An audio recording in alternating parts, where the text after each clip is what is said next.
So we're here at the Gomes School, the newly revamped Gomes School. Check out the windows. For those of you who are not familiar with this school or the three others where we just spent $14 million on window replacements, you should know that you couldn't see out these windows not too long ago, and now you can.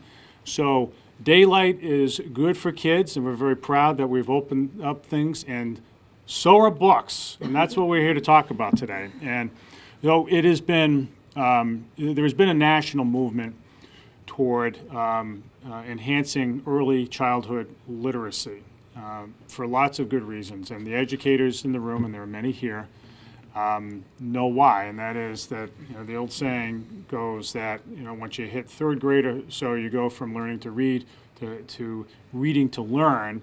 And at that point, you really have to hit launch because things become more intense in school, the instruction becomes more rigorous, the demands are higher, and so kids really do need to get on track and on track independently.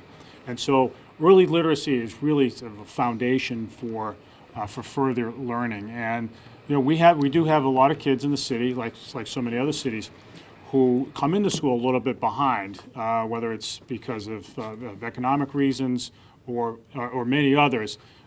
We have kids who need to get up to speed a lot faster. And so we've made, through the work of the superintendent and folks like Ellen Gallant, the principal here at Gomes, and so many others in the school system, we've made it a point to get kids going faster and earlier. And so we've established a number of programs citywide to make this happen. We're here to announce yet another program that we think will pay real benefits in the long run for kids, and getting them not just opportunities to read, but in cultivating an ethic of reading. I often tell the story of my childhood at a later point in 8th grade, 7th grade, when I went to the bookstore with my mother. Some people will remember Salt Marshes downtown. So she brought me in there, and seeing a book. It was actually the book version of the movie Indiana Jones. And I thought, well, I wanted it for whatever reason. I was moved to read it, and I asked her to buy it for me. She did. And that was at the beginning of the summer after 7th grade. And then I just started reading. And I've read 30 books that summer, and I wasn't a big reader before then. And then I just kept reading and reading, and that's what I do, and that's what I cultivate. I love reading it in my kids, and because I know it's so important, because it can throw doors open, it can create opportunity, and a zeal for improving oneself, and that's what we want for every kid in our city. And so we've had the great fortune of working directly with the media and academic publisher Scholastic over the last few months to talk about ways in which we might benefit from their program. And we have Jesse Lyons, who's here today, who's the Vice President of Government Relations and Strategic Partnerships with Scholarship, who will talk a little bit about the program here. But basically, and I'm not going to steal her thunder, I want to just give it a broad brush. Basically, Scholastic sees it the way we do, both from in their enlightened self-interest, to someone who wants to make a profit from more kids buying books, but also in a heartfelt civic obligation to promote reading. They have put their money where their mouths are, which is to invest in communities, and particular communities that have made a commitment to early childhood literacy. And they picked New Bedford, and that's the announcement there. They've picked New Bedford, which is a really big thing for their program. And so what we're going to be launching through the school department, through the library system, Olivia Mello, our library director, is here today. Where's Olivia? There's Olivia right there. We are launching this full court press to promote early childhood literacy in the city that will be delivered through a number of means, through our schools, through our library system, through a city website called New Bedford Reads, which is a link to the city's website. All fabulous stuff, and it's all we can't say it enough that the kids who read tend to state the obvious, tend to do better in school, and the kids who tend to do better in school like school more and push themselves further and strive higher, reach higher. So this is a fabulous program. I want to give you a little bit of data on it, and then I'll turn it over to Jesse for some additional details. But Scholastic is going to be donating some 12,500 books that will be distributed to children up to 8 years old in the city, and so that's a big plus. But it's more about the programming and the support of early childhood literacy through these delivery systems that I think are really going to pay off. There are lots of partners here. There are lots of both corporate and nonprofit partners. You see many of them here today. The executive directors of so many of them. You'll hear in a moment from Jim Mathis, the executive director at Denison Memorial here in the South End, Robbie Mendes from the Boys and Girls Club, Pam Keachler from Greater New Bedford Early Learning Consortium, which has been doing this work for a long time very well. The Greater New Bedford Youth Alliance, of which Denison and others are part, Carrie Mello from South Coast Health Systems, Warren Barabee, the Chamber of Commerce, Bedford Housing Authority. There's a very broad network of folks who are all in on this because I think there's a broad recognition that our city's only going to be as solid, as strong as the kids who comprise it. We're all about throwing open the doors of opportunity to children and making our city stronger by making people better citizens and more thoughtful and critically thinking adults. So this is a terrific program, and we can't thank Scholarship enough for their hard work. I want to call Jesse Lyons up, who has been a terrific partner in all this on behalf of Scholastic, to say a few words about the program, just so that everybody understands what's going to happen. But this is very exciting and a great thing for the city's children, and we can't thank Scholastic enough for their hard work. Thank you, Mayor. Appreciate it. Hi, everybody. Thank you for being here today, and thank you to Mayor Mitchell and to the Mayor's office, Christina and John, who have been working really closely with on this, Superintendent Durkin, as well as the Alfred Gomes Elementary School for hosting us here today, and for all the community partners that are here as well. So thank you for inviting us to be here and for highlighting the importance of early literacy throughout your city. So Scholastic is super excited to be part of this initiative and highlighting the importance of early childhood. My name is, the Mayor said, is Jesse Lyons, and I'm the Vice President of Government Relations and Strategic Partnerships with Scholastic. We've been supporting at Scholastic public K-12 education as the bedrock of our democracy for more than 97 years. We're coming up on our 100th anniversary, actually, I think in 2020. So it's where we believe all children learn higher level thinking and reading skills that will help them navigate the mid-21st century that they're going to inherit. Today's children are more diverse economically and demographically than ever before, and they need support not only at school, which we know is a huge piece of this, but also through meaningful family and community engagement. The mission of Scholastic and why we're here today is to encourage the intellectual and personal growth of all children, and we believe that begins with literacy. We believe that the ability to read is a basic human right of all children, and adults as well. Many families don't know that 90% of their child's brain is developed by the time they're 3 years old, and that those first 3 years of reading, talking, and singing are going to build a foundation of language that all future learning will be based off of. Many more parents don't know that reading on grade level by 3rd grade, which the Mayor pointed out, the point at which children stop learning to read typically and start reading to learn, is a huge predictor of future success in that child's life. So students who develop strong reading skills at an early age are much more likely to graduate high school and seek further education and training opportunities. Reading itself is one of the most critical and widely used skills among all types of jobs in this country. As Mayor Mitchell stated previously, New Bedford Reads is working to make literacy a priority throughout the city and to grow a community of readers here. Scholastic is supporting the Mayor's office, community organizations, and the whole city with this initiative, and we're kicking it off tonight at Family Fun Night here at the Gomes Elementary School. Scholastic recognizes the importance of uniting all families, schools, and community partners to support the whole child by providing the resources that they need. Making literacy a priority will help ensure that all of New Bedford's children have the opportunity to succeed. In order to achieve this, Scholastic is collaborating with the Mayor's office and community partners to provide resources to children and their families that they can read together, especially while school is out of session over the summer. This includes creating book-rich environments and homes and throughout the entire community to increase access to books for these children.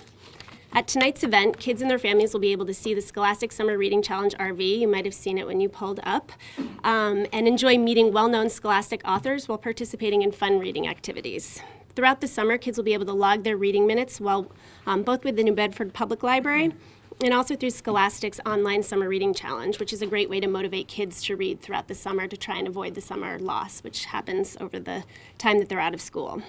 Community organizations in New Bedford, such as, and we have some of them here today, such as the Birth to Third Grade Partnership and their All Hands on Deck initiative, are already doing amazing work towards this end to make sure it's to support literacy in the children and their families in New Bedford. There are many literacy events happening throughout the summer, hosted by the New Bedford Housing Authority, Esperanza, I believe, is here, as well as the New Bedford Public Library. One of our hopes for this initiative is to help these great efforts reach as many families in New Bedford as possible and to make reading truly a citywide priority.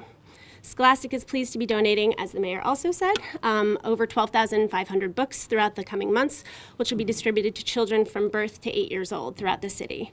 We're also providing tips for reading with children, book lists, and literacy milestones, as well as professional development for community partners to learn strategies for promoting early literacy throughout their organization. We look forward to supporting reading in New Bedford throughout the summer and embedding a lasting culture of literacy through the community. And I believe, so thank you. I believe over to you, Superintendent Duncan. Thank you very much. Thank you. Thank you. What we know in New Bedford is that we are in the midst of a massive turnaround, and we know in this turnaround it takes very special people to make that happen. It is not just the people in school. So I am delighted that there are so many of our partners who do so much of the work behind the scenes standing here with us. What we also know, as the mayor said, is that third grade is a very important pivotal point. We call it 8 is too late. We want our children reading early. And what we also have documented evidence and proof that when our children are learning to read early and have access to incredible array of books with their what we call eyes on text, they become better readers, more proficient. We can show that at Gomes School with the terrific teachers here who are working very hard to move our children and fill those gaps, and we can show that in every elementary school across the city. But we need more books that are geared to their instructional level. And Scholastic, we thank you so much, and Mayor's Office, thank you for making that possible, because those eyes on text are now looking to the future and will become proficient readers in time to be able to enjoy a lifelong event of reading to learn and being able to be very successful citizens. Thank you so much.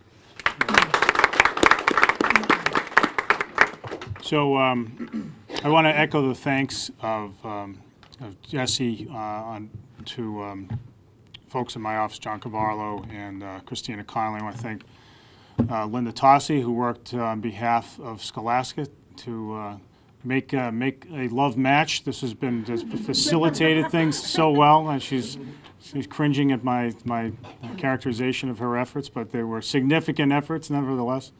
I do want to thank wholeheartedly Scholastic for believing in New Bedford. There is a tremendous amount of effort and resources going into throwing open the opportunities for kids in our community. So you will find, Jesse, that your efforts here will yield some really strong results. We're ready for it and we're committed to it. And that commitment extends to many of our community partners, as I said, many for-profit companies as well as the nonprofit community have stepped up here because they all recognize that this is the challenge. You know, we need to support our kids in their ability in cultivating an ethic of learning and exploration and self-improvement. And you know, there is. When it comes to nonprofits who work with kids, I mean, you'd be hard-pressed to find any that are as committed than the ones here. And on behalf of that group, I want to call up my good friend Jim Mathis, who currently is the executive director at the Denison Memorial, sees the need every day in the children that he serves, but also as the former director of the former president of the New Bedford Area Chamber of Commerce. He recognized the economic implications for Greater New Bedford and in not having a cohort of adults who had the kind of reading supports as children out there in the workforce. So, he sees it from both ends, and so I want to ask Jim to come up and say a few words and offering his perspective. Jim. Thanks, John.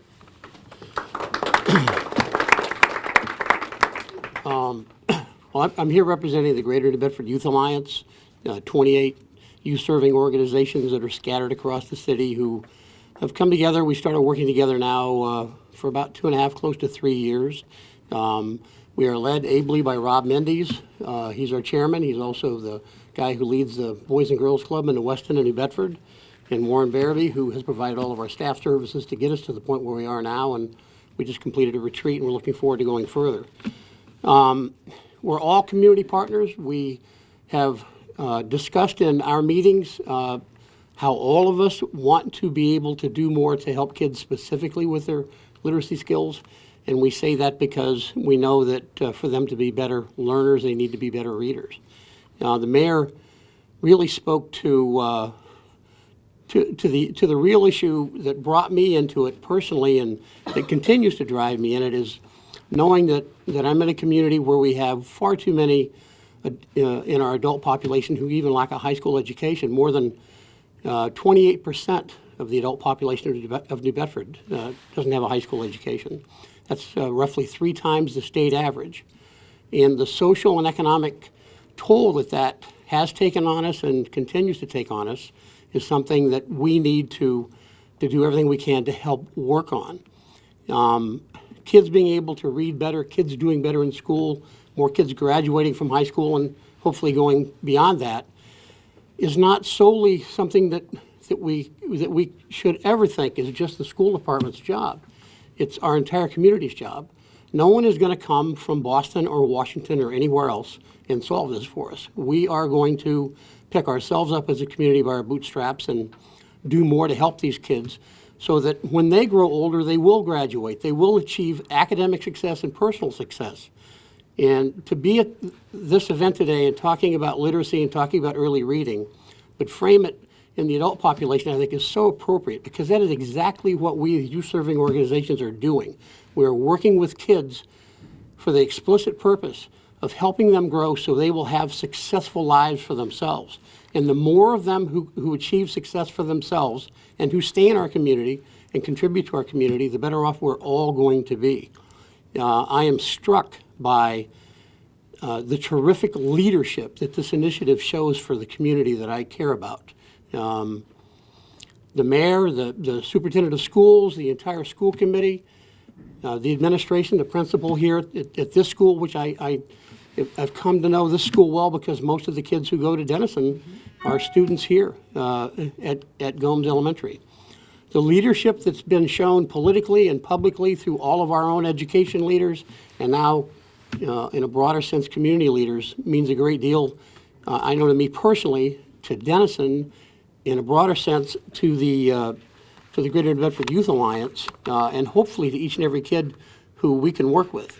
Another example that I just want to quickly share is that the school department this summer is making teachers available to come into our buildings to work with our children at Denison, at the Boys and Girls Club.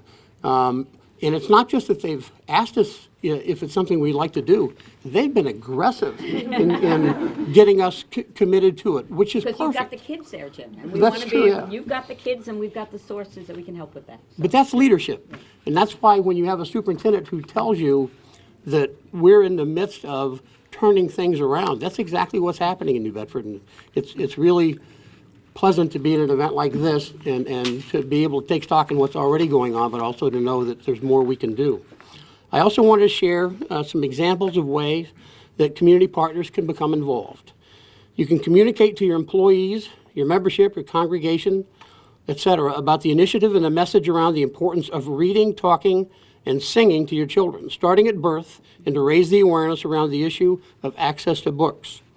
You can take action. You can nominate someone from your organization to serve as a community literacy ambassador to receive training on how to meaningfully engage families and children with books and literacy, or sign up to volunteer with a local community organization that promotes literacy, like Denison. Funding, you can provide funding for the purchase of books or funding toward the other efforts that are intended to raise awareness around the initiative. So for all of us who are here, there are probably 10 to 20 more out in the community who aren't here today. It doesn't mean that you can't be involved, and it doesn't mean that we don't need you to be involved. So the more who step up, the better. Thank you. Thanks, Jim. Well, thank you, Jim. Very, very well said. It does bear emphasizing that the team hasn't been filled out. We want more people stepping up to be part of this, more community organizations. There are the more individuals who participate, the better. I want to thank, speaking of others, I want to thank Ian Abreu, City Council at large, and the City Council for supporting the effort as well. And I think the thing to tell kids is that this can be fun. I mean, reading doesn't have to be a chore. It doesn't have to be work in the four-letter sense of the word. It can be a way to just have as much fun as you can on an iPod, right, or watching TV. I mean, like, as I'm sitting here, I'm reading some of the titles, like, how can you not be intrigued by a title like How to Speak Dolphin?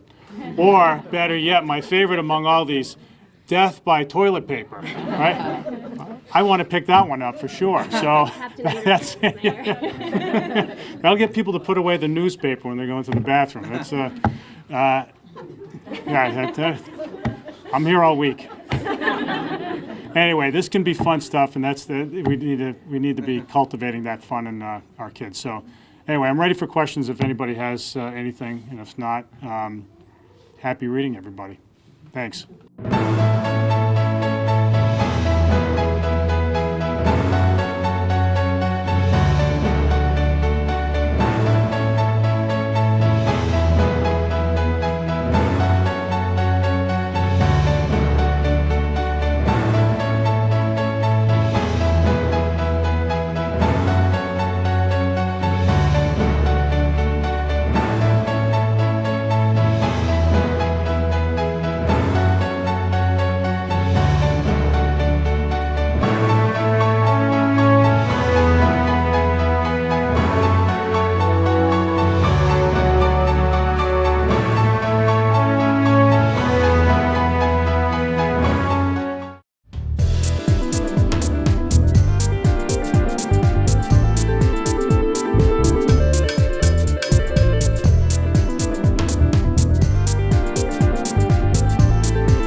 New Bedford Cable Network.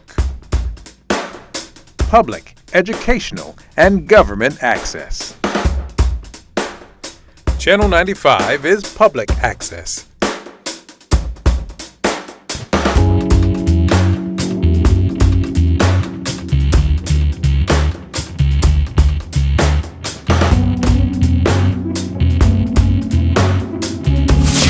Channel 9 is educational access.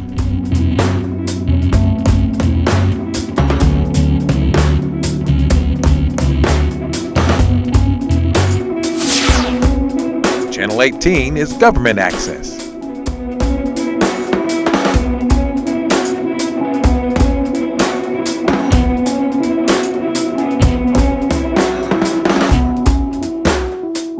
New Bedford Cable Network. We're more than you know us for. Families come in all sizes and shapes. Sometimes your friends are your family by choice, or sometimes you're just stuck with Uncle Charles. But what we know is that you want to protect the people that are close to you. But the flu can unravel everything. Your flu vaccine protects you and your family. No matter what draws your family together, protect yourself, protect your family. Everyone needs a flu vaccine.